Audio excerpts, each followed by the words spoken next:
Alhamdulillah, bersyukur kita pada Allah Subhanahu wa taala. Allah masih lagi berikan kita satu peluang dan juga satu ruangan untuk sama-sama kita berkumpul pada pagi ini. Tidak lain tidak bukan dengan tujuan dan matlamat yang sama, iaitu untuk kita menuntut ilmu, untuk kita dapatkan ilmu. Ilmu ini antara tujuannya adalah untuk menghilangkan kejahilan dalam diri kita. Jahil ataupun kita sebut tidak tahu. Manusia itu bermula dengan jahil, bermula dengan tidak tahu. Dan kita akan mengalami banyak fasa-fasa proses pembelajaran sehinggalah pada hari ini.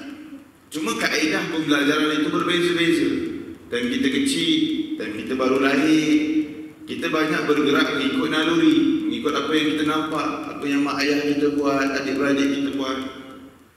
Semakin lama semakin kita besar dan kita besar, kaedah kita untuk mendapatkan ilmu itu semakin berubah.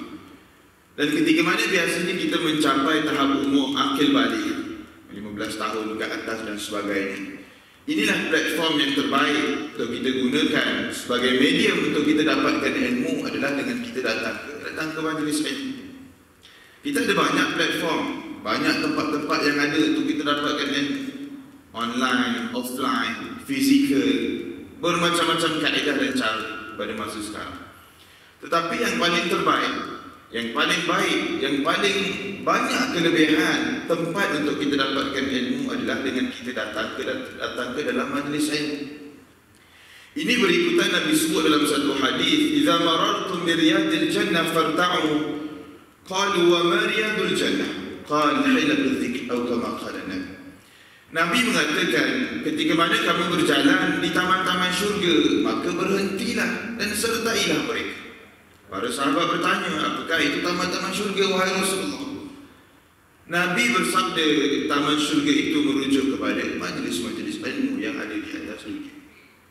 Daripada hadis ini, dua pesanan ataupun dua poin penting yang boleh kita ambil. Yang pertama, Nabi sebut ketika mana kamu berjalan, ketika mana kamu tengah buat urusan, ketika mana kamu sedang ada benda-benda yang perlu kamu lakukan, tiba-tiba kamu mendengar ada tempat yang ada majlis ilmu.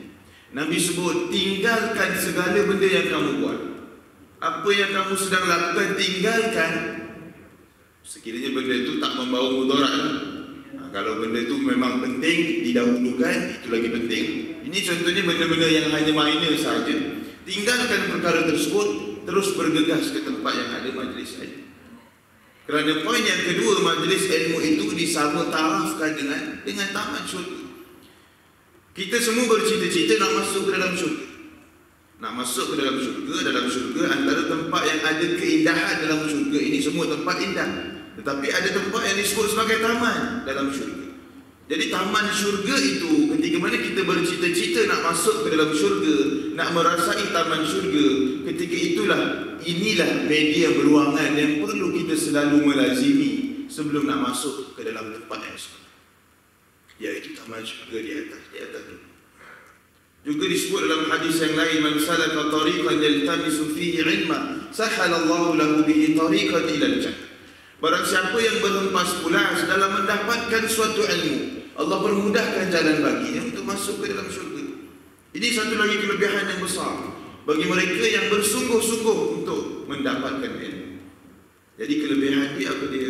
Kelebihan dia mendapat syurga. Sebagaimana orang yang rajin salat, dia akan masuk ke dalam syurga melalui babus salat, pintu salat.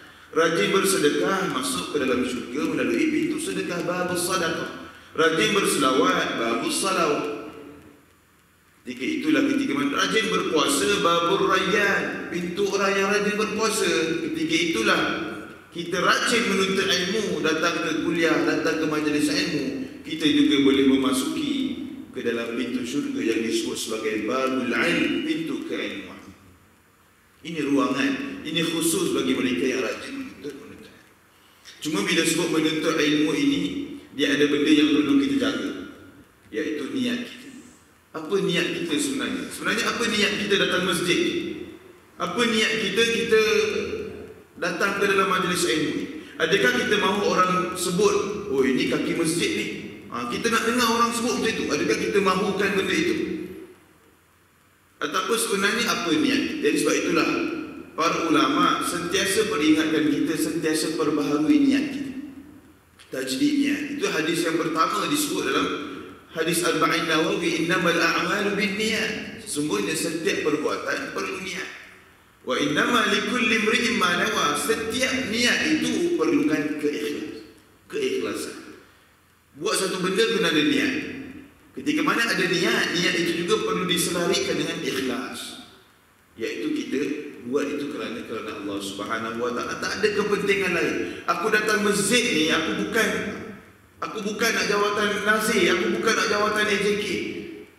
Jadi kalaulah ada kita rasa begitu, kena buang jauh-jauh. Sebab itulah Imam Nawawi menyebutkan mereka yang menuntut ilmu ini, dia akan lahirnya 3 golongan. Orang yang menuntut ilmu akan lahirnya tiga golongan. Yang pertama, semakin dia menuntut ilmu, semakin dia bongkak dengan ilmu yang dia ada. Ini bahaya. Dia menuntut ilmu, tapi dia rasa dia seorang dia pandai. Orang lain semua tak pandai. Ibaratnya orang lain semua jahil. Apa yang aku cakap dia kena dengar. Korang semua tak ada value dalam percakapan. Sebab apa? Aku ada ilmu. Ini bahaya.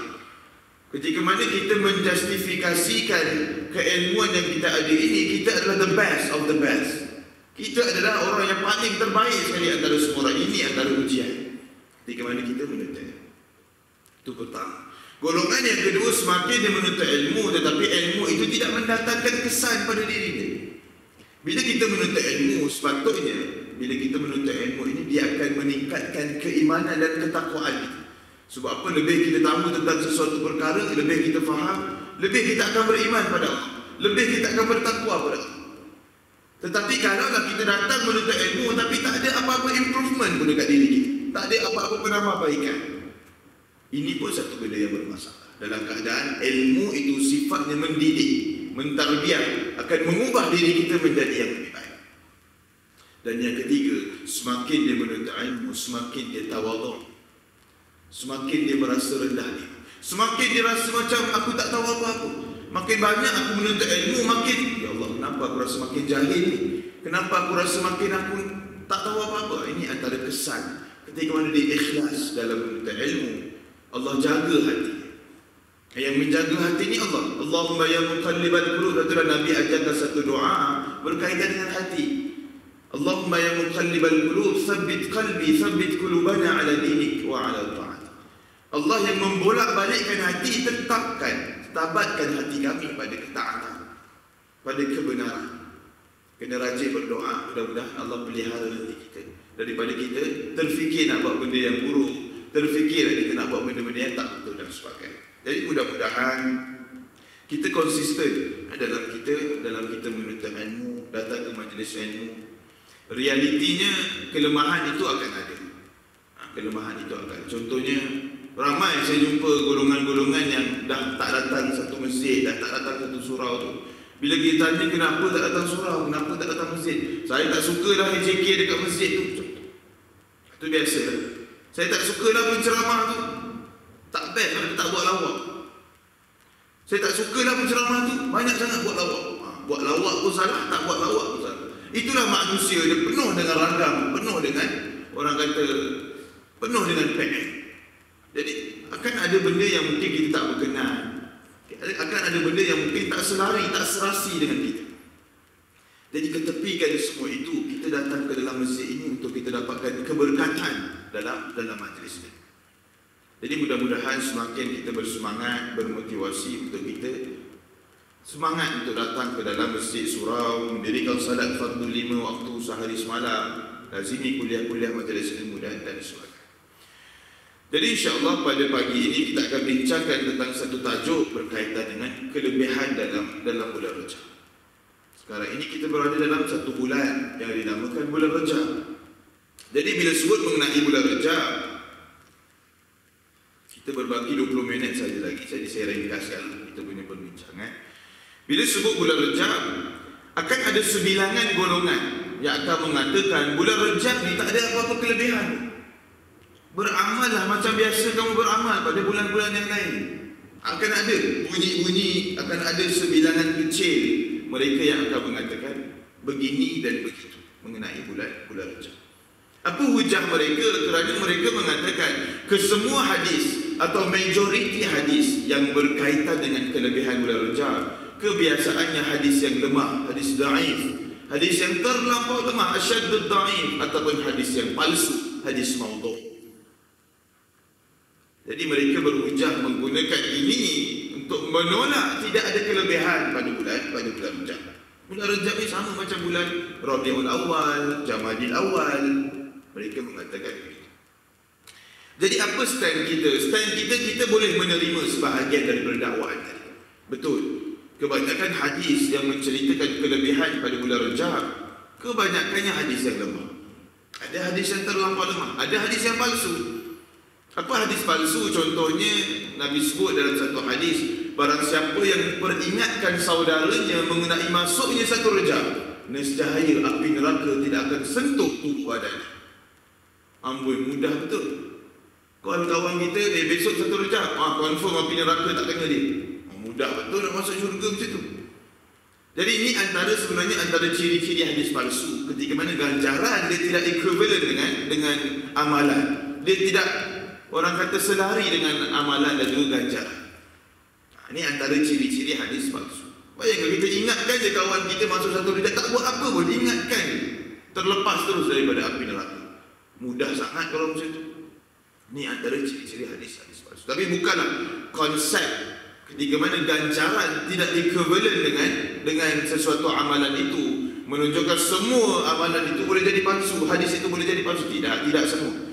Dia nak tahu hadis palsu atau tidak, pakar hadis yang akan tentukan melalui pengkajian dan penelitian. Sebagai contoh yang lain, Nabi sebut dalam satu hadis, at-taharatu syaklul iman, wa subhanallah tamla'ul mizan, wa subhanallah walhamdulillah tamla'an atau tamla'u ma bainas samawati wal ardh. Kebersihan, kesucian itu menggambarkan keimanan, sebahagian daripada iman. Wa subhanallah tamla'ul mizan, kita berzikir subhanallah akan memenuhi timbangan mizan kita di hari kiamat, di padang mahsyar. Bayangkan, sebut subhanallah sahaja boleh memenuhi timbangan mizan kita. Jadi nampak macam kecil je amalan tu, biasa je amalan tu, sebut subhanallah je pun, tapi besar betul ganjaran. Walaupun di sisi kita amalan itu kecil, tetapi di sisi Allah value amalan itu amat tinggi. Sebab apa? Berzikir pada Allah. Jadi nak bagi tahu, bukanlah semua amalan yang kecil, ganjaran yang besar itu semuanya boleh jadi ciri-ciri hadis palsu. Tidak juga. Jadi sebab itulah back to basic, semua itu melalui pengkajian dan penelitian daripada pakar hadis. Cuma hadis yang satu Rajab tadi itu memang dah disahkan hadis palsu lah. Dalam artikel pejabat mufti pun banyak dah sebut yang berkaitan dengan hadis satu Rajab dan sebagainya. Itu antara contoh hadis. Bahkan doa yang biasa imam baca masuk Rajab ini, Allahumma barik lana fi Rajab wa Sya'ban wa ballighna Ramadan, itu juga sebahagian daripada hadis yang lemah. Dia hadis yang lemah saja, maksudnya boleh kita aplikasikan sebagai amalan, sebagai doa dan sebagainya. Nak bagi tahu, kita boleh terima sebahagian daripada dakwaan yang mengatakan ada hadis yang palsu, lemah dan juga terlampau lemah. Tetapi kita menolak dakwaan yang mengatakan tidak ada kelebihan pada bulan Rajab. Ini tak betul. Kerana kelebihan pada bulan Rajab, Allah tidak sebut, Nabi tidak sebut dalam hadis. Kalaulah dia declare semua hadis palsu, semua hadis lemah, malahan kelebihan bulan Rajab ini disebut dalam Al-Quran, dalam surah At-Taubah ayat 30. Allah berfirman, A'udzu billahi minasyaitonir rajim. Inna 'iddatash shuhuri 'indallahi 12 syahran fi kitabillah yawma khalaqas samawati wal ardi minha arba'atun hurum dzalika ad-dinul qayyim fala tazlimu fihinna anfusakum. Ini poin penting dalam ayat ini. Fala tazlimu fihinna anfusakum, menunjukkan kelebihan yang khusus yang ada pada bulan Rajab. Allah berfirman dalam surah At-Taubah ayat 36, sesungguhnya di sisi Allah itu ada 12 jenis bulan. Bukan Januari, Februari. Itu pun 12 juga. 12 jenis bulan itu merujuk kepada Muharram sehinggalah Zulhijjah. Fi kitabillah, yang disebut dalam Al-Quran, 12 bulan ini disebut dalam Al-Quran. Contohnya Safar disebut dalam Al-Quran, Ramadan disebut dalam Al-Quran.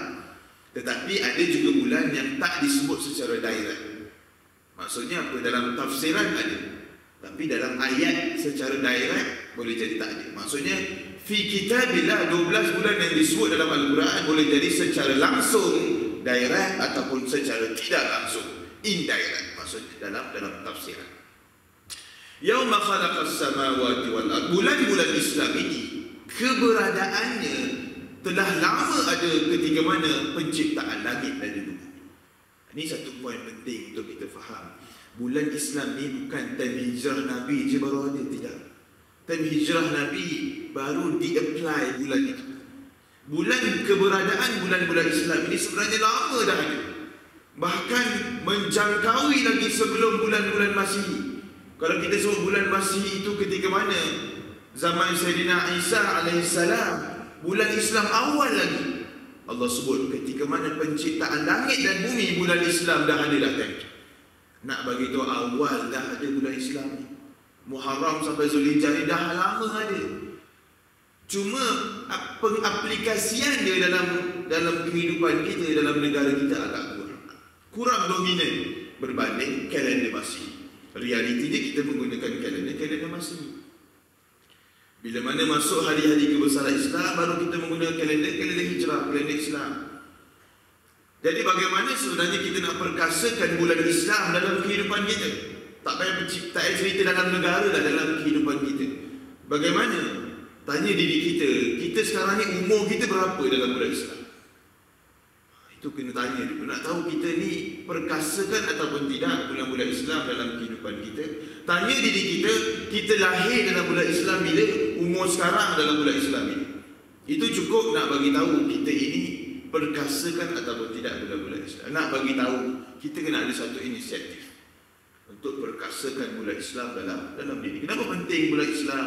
Kerana dia berkait dengan hadis. Hadis bila menyebutkan sesuatu numbering, sesuatu angka, sesuatu nombor itu akan merujuk kepada bulan Islam, bukan bulan Masihi. Sebagai contoh Nabi sebut dalam hadis, jangka hayat umur umatku adalah sekitar 63 tahun. Disebut dalam satu hadis. Jadi 63 tahun bukan ikut umur kita sekarang, itu umur kita dalam Masihi, dalam kalender Masihi. Tetapi 63 tahun itu perlu kita refer dalam bulan Islam. Dalam bulan Islam. Jadi sekarang dah mudah lah, ada website untuk kita cek berapa umur kita dalam Hijri. Itu dah ada. Tinggal key in je berapa kita punya tarikh lahir dan sebagainya, dia keluar dah siap-siap.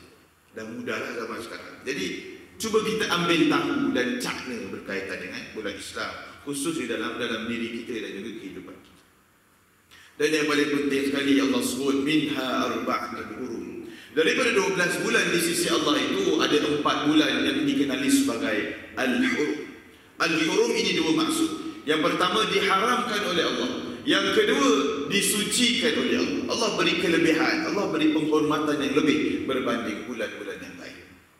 Al-Quran tidak menjelaskan 4 bulan yang dimuliakan itu apa. Tidak menjelaskan. Tidak ada pemerincian pada ayat ini ataupun pada ayat-ayat yang lain atau pada surah yang lain. Tetapi pemerincian ini ada dalam satu hadis. Hadis ini hadis yang sah, hadis riwayat Muslim. Nabi sebut dalam hadis ini 4 bulan yang haram itu merujuk kepada salasatu mutawaliyah. 3 bulan itu berturutan. Zulqaidah, Zulhijjah wa Muharram. 3 bulan haram adalah Zulqaidah, Zulhijjah dan juga Muharram. Wa Rajabun Mudhar bainal Jumada wa Sya'ban. Dan satu lagi bulan dia agak terasing, berada di antara bulan Jamad, iaitu Jamadil Akhir, dan juga bulan Sya'ban. Itulah dia bulan Rajab. Jadi 4 bulan haram yang disebutkan dalam hadis, kalau ikut susunan hadis, Zulqaidah, Zulhijjah, Muharram, Rajab.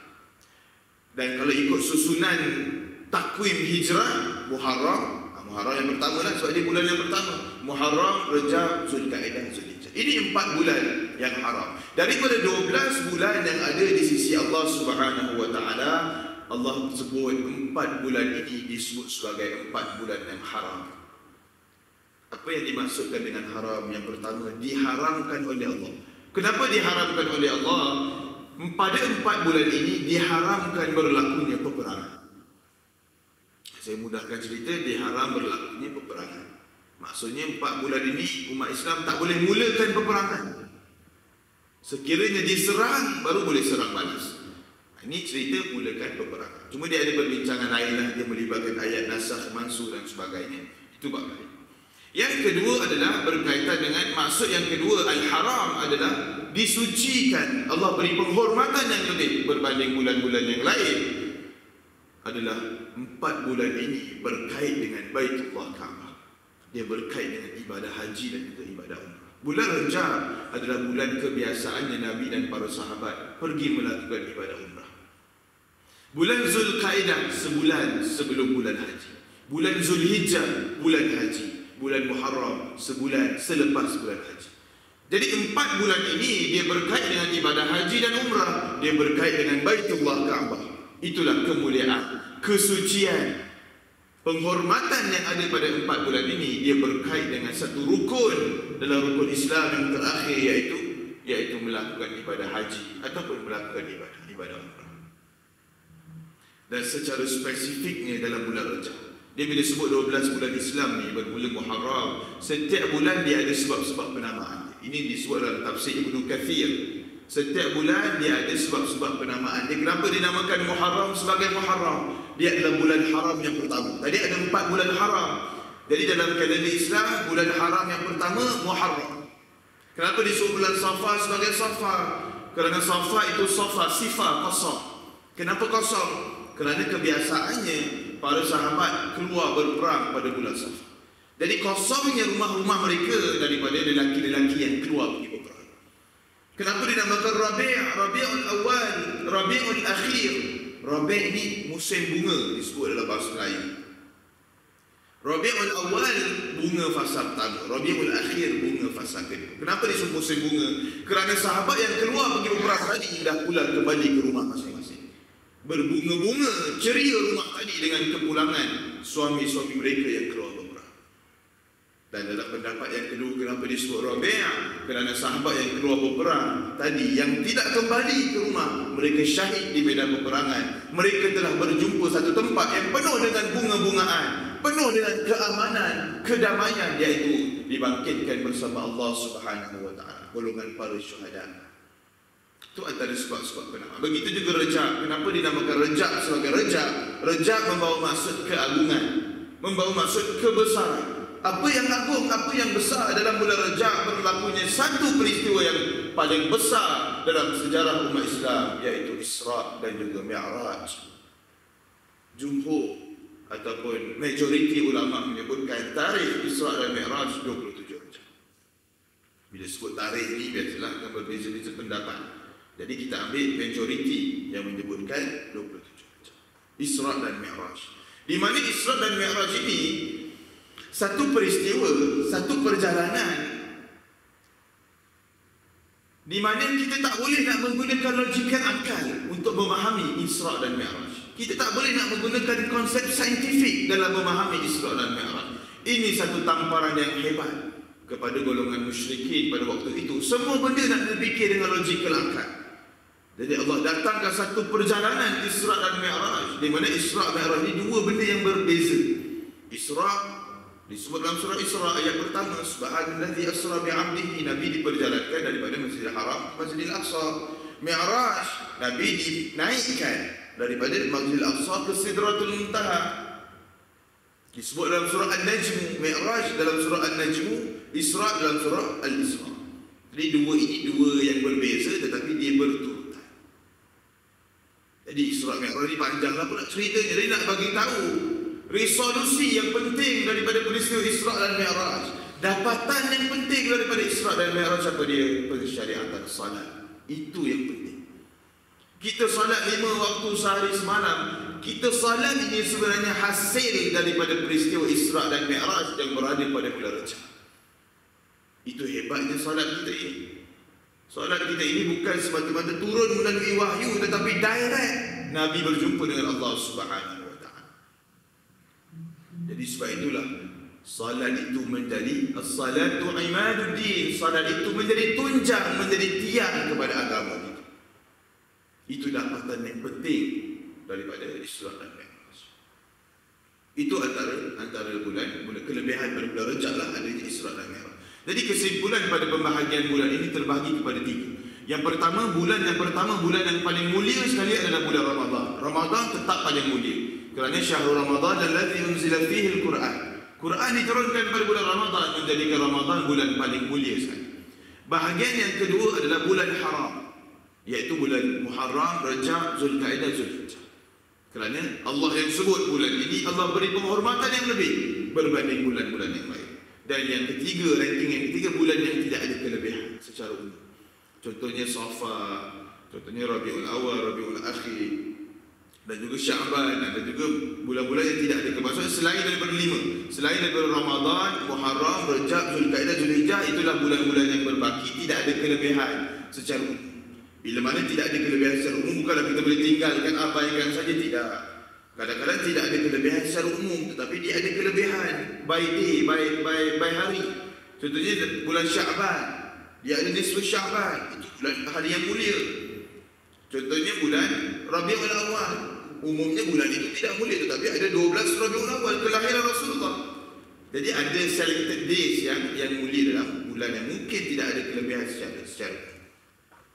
Kemudian Allah sambung dalam firman Allah, fala tazlimu fihi anfusakum. Jangan kamu menzalimi diri kamu pada bulan-bulan yang haram ini. Para ulama mentafsirkan ayat ini, setiap kezaliman, setiap kemaksiatan, setiap kemungkaran yang dilakukan pada bulan yang haram ini, dosa yang dia akan dapat berlipat kali ganda berbanding ketika mana ia dilakukan pada bulan yang bukan haram. Tidak termasuk Ramadan. Maksudnya kalau kita sebut bulan yang bukan haram, Ramadan pun dah terkeluar. Sebab apa? Dia berada pada ranking yang lain. Maksudnya apa? Dia mengumpat pada bulan Rajab dan dia mengumpat pada bulan Syaban. Satu bulan haram, satu bulan biasa. Dia mengumpat pada bulan Rajab, dosa yang dia akan dapat itu lebih banyak, lebih berganda lagi berbanding dia mengumpat pada bulan Syaban. Bukan nak bagi lampu hijau, nak mengumpat dekat bulan yang biasa, tidak. Bukan kita cakap begitu, mengumpat tetap haram. Cuma kita nak buat perbandingan, ini lebih sikit dosa yang dia dapat berbanding pada bulan ini. Begitu juga para ulama sebut, setiap amalan yang kita lakukan, setiap kebaikan yang kita lakukan, pahala yang kita akan dapat juga berlipat kali ganda berbanding ketika mana ia dilakukan pada bulan yang lain. Kita solat duha pada bulan Rajab dengan kita solat duha pada bulan Safar, beza kualiti pahala yang kita dapat. Pahala yang kita dapat pada bulan Rajab tadi lebih banyak, lebih berganda berbanding amalan yang dilakukan pada bulan Safar tadi, iaitu tidak ada kelebihan pada bulan Safar, umumnya pada bulan tersebut. Jadi ini menolak dakwaan yang mengatakan bulan Rajab itu tidak ada kelebihan. Ini salah, kerana bertepatan dengan apa yang Allah sebut dalam surah At-Taubah ayat 36. Setiap amalan yang kita lakukan akan digandakan pahala, dilipat kali gandakan pahala yang kita dapat. Inilah kelebihan yang ada pada bulan haram, antaranya bulan Rajab. Jadi sebab itulah manfaatkan sebaiknya keberadaan kita pada bulan Rajab ini. Mulakan amal ibadah yang dah lama kita tinggal. Salat witir, kita tanya diri kita, salat witir bila last kita buat?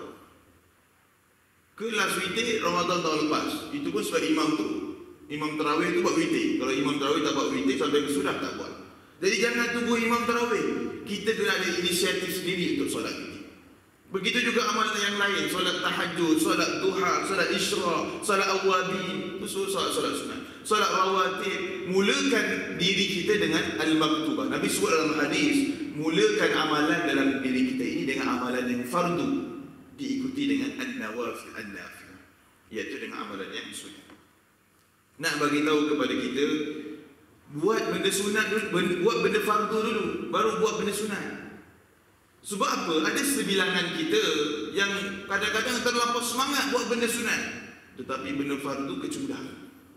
Contohnya dia bangun 3 pagi, semangat dia buat solat taubat, solat hajat, solat tahajud, solat tasbih. Solat tasbih ni sekali buat 40 minit. Itu kalau imam tu tak baca berlagu. Cuba kalau subhanallah walhamdulillah, habislah tu sejam lebih, tak? Mesti lepas. Lama lah kalau berlagu. Jadi total dah buat semua segala amalan sunat pukul 6 pagi. 6 pagi dia tengok, oh sekarang lambat, 6 suku, ada 15 minit lagi, tidur lah macam. Dia pun tidur. Bangun-bangun azan zuhur. Subuh dia kelar. Jadi ini bahaya ketika mana terlampau semangat membuat perkara yang sunat sampai terabai perkara yang fardu. Ini bahaya. Begitu juga para ulama bincang hukum mereka yang puasa 3 bulan berturut-turut, Rejab, Sya'ban, Ramadan. Ini ada golongan seperti ini ada. Jadi hukum asal dia harus, tak ada masalah nak berpuasa, silakan. Tetapi sekiranya kesan 2 bulan kita berpuasa berturut-turut tadi memberi mudarat pada diri kita, tiba-tiba badan rasa tak sihat dan sebagainya, nak puasa Ramadan tak boleh sebab kita dah berpuasa 2 bulan tadi. Para ulama sebut haram berpuasa 2 bulan tadi.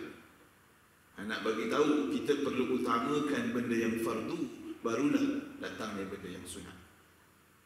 Jadi sebab itulah jadikan bulan Rejab sebagai bulan kita memulakan kembali amal-amalan ibadah kita, bacaan Quran kita, sedekah kita, salat fardu berjemaah kita, salat sunat kita, selawat kita, bantu orang dan sebagainya. Mulakan balik amalan-amalan itu pada bulan Rejab, diikuti dengan bulan Sya'ban, kemudian barulah sampainya bulan Ramadan kita upkan lagi, gandakan lagi amalan-amalan kita pada bulan Ramadan. Jadi sebagai penutupnya, baik itulah Nabi mengajarkan satu doa yang dibaca oleh imam tadi. Doa tadi itu bukan imam dia baca, kita pun kena baca. Bila solat sunat, habis solat sunat kena baca doa ni. Allahumma barik lana fi Rajab wa Sya'ban wa ballighna Ramadan. 2 mesej penting daripada doa ini. Yang pertama, keberkatan pada bulan Rejab dan Sya'ban. Keberkatan pada amalan kita, keberkatan pada kesihatan kita, keberkatan pada masa kita. Kita nak cuba hidupkan bulan Rejab dan Sya'ban dengan amalan-amalan sebelum nak menghadapi bulan Ramadan. Dan mesej yang kedua adalah kita doakan pada Allah, wa ballighna Ramadan atau wa ballighni Ramadan, sampaikanlah ya Allah aku pada bulan Ramadan. Jadi mudah-mudahan Allah panjangkan usia dan umur kita untuk bertemu dengan bulan Ramadan pada tahun ini. Allahumma amin. Aku qauli hadza wa astaghfirullahal azim li wa lakum. Apa yang baik itu datang daripada Allah, kurang lemah itu disandarkan pada diri saya sendiri. Manfaatkan keberadaan kita pada bulan Rejab ini, tambahkan amalan kita, tambah baik kekurangan yang ada pada diri kita. Mudah-mudahan Allah terima segala amalan kita di atas muka bumi. Assalamualaikum warahmatullahi wabarakatuh.